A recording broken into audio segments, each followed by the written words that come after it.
Hi everyone, I hope आज आपको मेरी आवाज़ इस वीडियो में प्रॉपर आ रही हो। बिकॉज आज मैं कुछ ज़्यादा ही धीरे बोलने वाली हूँ एंड मेरी जो शक्ल आपको दिखाई दे रही है ना, ऐसे मुझे कैमरे पे कभी आना तो नहीं था, बट आज आई फील लाइक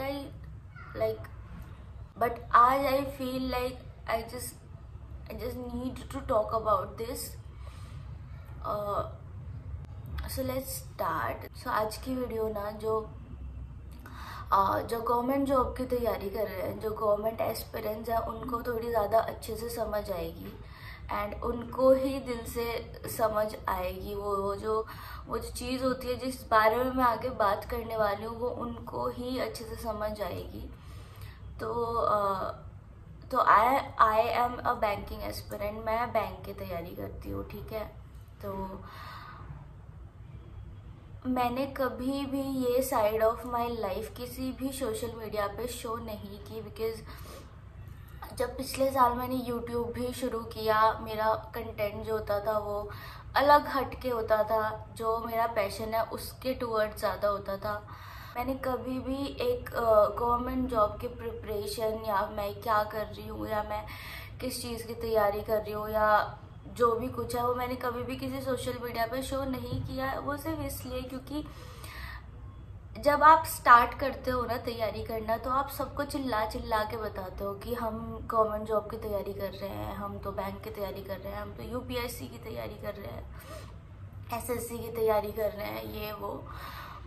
उस टाइम पे क्या होता है ना कि आपको ये होता है कि मतलब उस चीज़ में आपको वो फील होता है कि हम तो गवर्नमेंट जॉब की तैयारी कर रहे हैं, तो इसलिए वो चीज़ हम ना लोगों को चिल्ला के बताते हैं कि हम क्या कर रहे हैं। But once you reached that phase of your life कि ना आप एग्ज़ाम्स दे रहे हो और एग्ज़ाम्स क्लियर नहीं हो रहे हैं, तो आप सोचते हो ना कि जब आप बिल्कुल उस चीज़ में घुस जाते हो कि आपको यही करना है, आपको उसकी इम्पोर्टेंस समझ आती है, आपको उसका कंपटीशन समझ आता है, आपको सब चीज़ें समझ आती है कि how this competitive exams work कैसे, तो आप बस ये सोचते हो कि ना जितने कम लोगों को पता हो उतना अच्छा है। फालतू में किसी को आप नहीं बताते हो। जो मुझे मेरा पर्सपेक्टिव लगता है, जिस दिन निकल जाएगा उस दिन हम सबको बता देंगे कि हाँ क्लियर हो चुका है, और वो खुशी भी अलग ही होगी। बट उससे पहले किसी को बताना कि मैं क्या कर रहा हूँ, और फिर ऊपर से फिर और 4 सवाल आए कि इस बार हुआ निकला, इस बार क्लियर हुआ, तो उस सब से हटने के लिए हम नहीं बताते। तो यही रीज़न था कि मैंने कभी सोशल मीडिया पे भी ये चीज़ नहीं दिखाई, बिकॉज कोई फ़ायदा नहीं है। तुम जितना डालोगे लोग उतना पूछेंगे फिर कि क्लियर हुआ नहीं हुआ, और खुद के अंदर वो जो एक चीज़ होती है ना, जब वो फीलिंग जो होती है कि आपका क्लियर नहीं होता, और फिर जब 4 लोग और आगे से पूछते हैं ना कि हुआ क्या हुआ, और सिर्फ पूछना ही मायने नहीं रखता, वो जो एक अपनी वो होती है ना कि हुआ कि नहीं हुआ। तो आज की वीडियो मैं क्यों बना रही हूँ, मैं इसलिए बना रही हूँ क्योंकि ना अभी मैंने ये चीज़ें कभी डिस्क्लोज नहीं की, तो मुझे एक बैक स्टोरी आपको देनी थी। उसके बाद अभी मैं ये क्यों बता रही हूँ, ये टाइम क्यों है, तो मैं हमेशा से सोचती थी कि जिस दिन मेरा क्लियर हो जाएगा ना, उस दिन मैं यूट्यूब पे वो वीडियो डालूँगी कि I clear this exam, government exam clear कर लिया, और वो एक जो फीलिंग होती है ना कि हाँ वो वाली वीडियो डालूँगी। बट आज मैं ये वीडियो सिर्फ इसलिए बना रही हूँ बिकॉज ना कभी कभी ना लाइफ में बहुत बार ऐसे फेजेस आए हैं कि जब ऐसा लगता है कि ना, जब तुम बिल्कुल होपलेस फील करते हो कि यार अब क्या करें, अब मतलब अब इस चीज़ को कंटिन्यू करें या नहीं करें। और आई थिंक अभी भी एक वही ऐसा टाइम है, बिकॉज जब मैंने अपनी प्रिपरेशन स्टार्ट की थी बैंकिंग एग्ज़ाम की, तो पहले क्या होता था ना कि प्री भी क्लियर नहीं हो रहे हैं, और आई थिंक सबकी लाइफ में ही होता है। जब आप स्टार्टिंग में करते हो तो आपके प्री भी क्लियर नहीं होते, फिर धीरे धीरे आपके प्री क्लियर होने शुरू होते हैं, और हमें ज़रूरी नहीं है हमेशा प्री सारे ही जब निकलेंगे तो सारे ही निकलते चले जाएंगे, मतलब पर एक वो हो जाता है कि हाँ अब आपके प्री निकल जाते हैं, आपकी वो तैयारी उस लेवल पे है कि आप प्री अच्छे से क्लियर कर सकते हो। तो मेरे साथ भी यही था। 19 के टाइम पे कोविड से पहले प्री क्लियर हुए, एक ही प्री क्लियर हुआ था शायद। कोविड के बाद से फिर ऐसा हुआ कि और प्रिपरेशन की, फिर प्री क्लियर हुआ तो मेंस में आने लगे, फिर मेंस क्लियर होने बंद हो गए। और फिर पहले प्री में होता था कि तुम 1 2 3 नंबर से रह जा रहे हो, अब मेंस में होने लगा कि तुम 1 2 3 0.25 0.50 से रह जा रहे हो। तो पिछले साल की बात है कि मेरा आरआरबी पीओ क्लियर हुआ था प्री, मेरा एसबीआई क्लर्क क्लियर हुआ था प्री, और मेरा आईबीपीएस पीओ प्री क्लियर हुआ था। And I couldn't clear the mains examination of any of them. और एक का भी जब उनमें से मेंस क्लियर नहीं हुआ तो, और मुझे बहुत होप्स थी एसबीआई से कि मेरा क्लियर हो जाएगा, बट कुछ मार्जिन से वो क्लियर नहीं हुआ। तो उस टाइम पे भी लाइफ में ना ऐसी सिचुएशन आ गई थी कि क्या करना है आगे, एक और साल देना है कि नहीं देना है।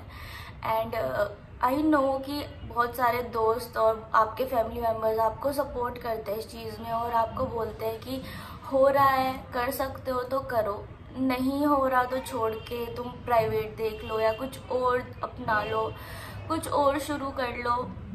आई मीन वो आपको सपोर्ट करते हैं उस चीज़ में कि आपके अच्छे के लिए, कि आप उस डिप्रेशन में ना चले जाओ, आप उस कंडीशन में ना पहुंच जाओ जहाँ पे आपको सिर्फ ये लग रहा है कि यार ये क्लियर नहीं हुआ तो फिर मतलब अब हम क्या करें, what is the option B. And अगर आपके पास ऑप्शन बी होता भी है तो आपका मन नहीं होता कि किसी और तरफ जाना। तो आपको लोग सपोर्ट कर रहे हैं, सपोज आपको ये सारे ऑप्शंस दे रहे हैं कि अगर गवर्नमेंट जॉब नहीं तो तुम प्राइवेट की तैयारी, प्राइवेट में चले जाओ, फिर तैयारी कर लो, या फिर कुछ और अब कर लो, शायद किस्मत में ही नहीं है, या फिर कुछ भी आपको सपोर्ट करते हैं ये चीज़ें बोल के। बट आप ऐसी सिचुएशन में पहुंच जाते हो ना कि अब आप उस चीज़ को नहीं छोड़ सकते। अपना इतना टाइम किसी चीज़ में देने के बाद आपका मन ऐसे हो जाता है कि अगर छोड़ के किसी और चीज़ में बढ़ गए तो ज़िंदगी भर ये जो गिल्ट है ना कि नहीं निकाल पाए, ये रह जाएगा। और सिर्फ गिल्ट ही नहीं, वो अदर चीज़ में भी आपका मन नहीं लगेगा। सपोज आप प्राइवेट जॉब में चले जाते हो तो शायद आपका वहाँ पे वो मन ही ना लगे, आप वहाँ पे भी वो घुट घुट के जियो, क्योंकि लोगों का नहीं, वो आपका ऐसा बन चुका है कि आप हो वो जिसने उस चीज़ में इतना टाइम दिया है, आपने वो पढ़ाई पढ़ी है पूरी, आपने वो एक एक एग्ज़ाम जाके दिया है, आपने प्री का एग्ज़ाम दिया है, फिर आपने मेंस की तैयारी करी, फिर मेंस का एग्ज़ाम दिया है। जिन लोगों का मेंस निकल जाता है फिर उन्होंने इंटरव्यू की तैयारी करी है, उनका फिर फाइनल मेरिट लिस्ट में नाम नहीं आता। तो वो चीज़ सिर्फ एक वही बंदा समझ सकता है जिसने ये तैयारी करके और वो एग्ज़ाम्स दिए हैं और फिर उसका क्लियर नहीं हुआ। जब हम अपने साथ वालों को देखते हैं कि अच्छा कर रहे हैं अपनी फील्ड में, it's not about the comparison, but एक थोड़ा ऐसे वाला फील तो होता है ना कि मतलब हमारी लाइफ में कब क्या होगा, हमने ही ऐसे कौन से गलत डिसीजंस अपनी लाइफ में ले लिए हैं जो वो सुधर नहीं पा रहे हैं।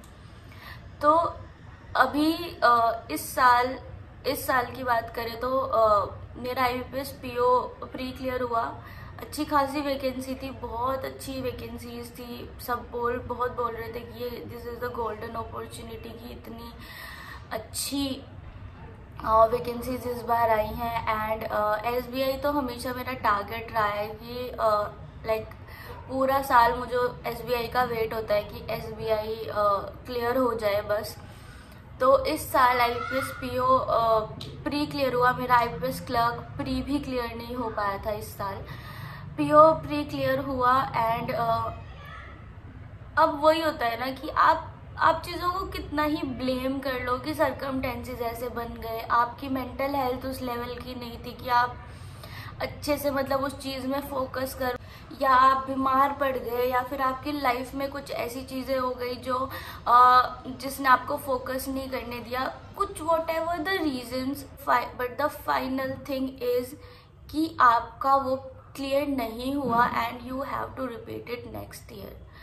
वो एग्ज़ाम आपका इस साल नहीं होगा, वो चीज़ आप इस बार नहीं अचीव कर पाए। और बहुत सारी चीज़ें ऐसी हो गई कि वो नहीं हो पाया, और सपोज नहीं भी हुआ, आपने पूरा लग के तैयारी करी, आपने पूरा अपना 100% दिया, बट आपका प्री क्लियर हुआ तो आपके मेंस के टाइम पे कुछ हो गया, और सपोज आपने मेंस के लिए भी पूरा अच्छे से पढ़ा बट स्टिल आप कुछ मार्जिन से वो चीज़ रह गए। तो अभी आई डोंट नो ये कब कब कौन कौन ये वीडियो देखेगा, कब देखेगा, बट अभी IBPS PO मेंस का स्कोर कार्ड आया, रिजल्ट आया, तो उसमें मेरा क्लियर नहीं हुआ। मेरी रीजनिंग इंग्लिश अच्छी गई थी, बट करंट अफेयर्स अच्छे से मेरी प्रिपेयर नहीं थी, जो कि obviously this is my fault और किसी का नहीं है। एंड तो उसमें भी मैं कुछ मार्जिन से रह गई। तो अब जब वो कल स्कोर कार्ड आया तो वो ना, अब आई डोंट नो ये वीडियो कब देखेंगे, बट अब SBI क्लर्क का भी मेंस है 2 दिन बाद। बट ना वो हिम्मत जो है ना, वो इतनी गंदी तरह टूट रही है ना। अब वो ऐसा लग रहा है कि यार मतलब अब 1 साल और रिपीट करना चाहिए, नहीं करना चाहिए, क्योंकि एनर्जी नहीं है अंदर कि वो 1 साल दोबारा से रिपीट करा जाए, या फिर ये सोच लिया जाए कि इस साल तो निकल ही जाएगा, या ये हो जाएगा, या इस साल ये बदल जाएगा ना। तो वो मतलब बहुत लोगों को ये चीज़ फील होती होगी, अगर आप लोग इस फेज में हो, तो कि आप ना इतनी कंफ्यूजन में होते हो कि अब क्या करें। मुझे भी पता है कि शायद मेरा लास्ट डिसीजन यही होगा कि मुझे इसमें टाइम देना है और मुझे करना है, बट स्टिल मुझे अब सारी की सारी चीज़ें ना ऐसे ब्लैंक दिखाई दे रही है। मुझे कोई होप्स नहीं दिखाई दे रहे कि कुछ भी अच्छा नहीं चल रहा है। I don't know. अगर कोई मेरे से ये चीज़ पूछता है तो मैं यही बोलती हूँ कि हार नहीं माननी चाहिए। भगवान भी तुम्हारी तब तक परीक्षा लेता है जब तक उसको ये नहीं लगता कि नाउ यू डिजर्व दिस।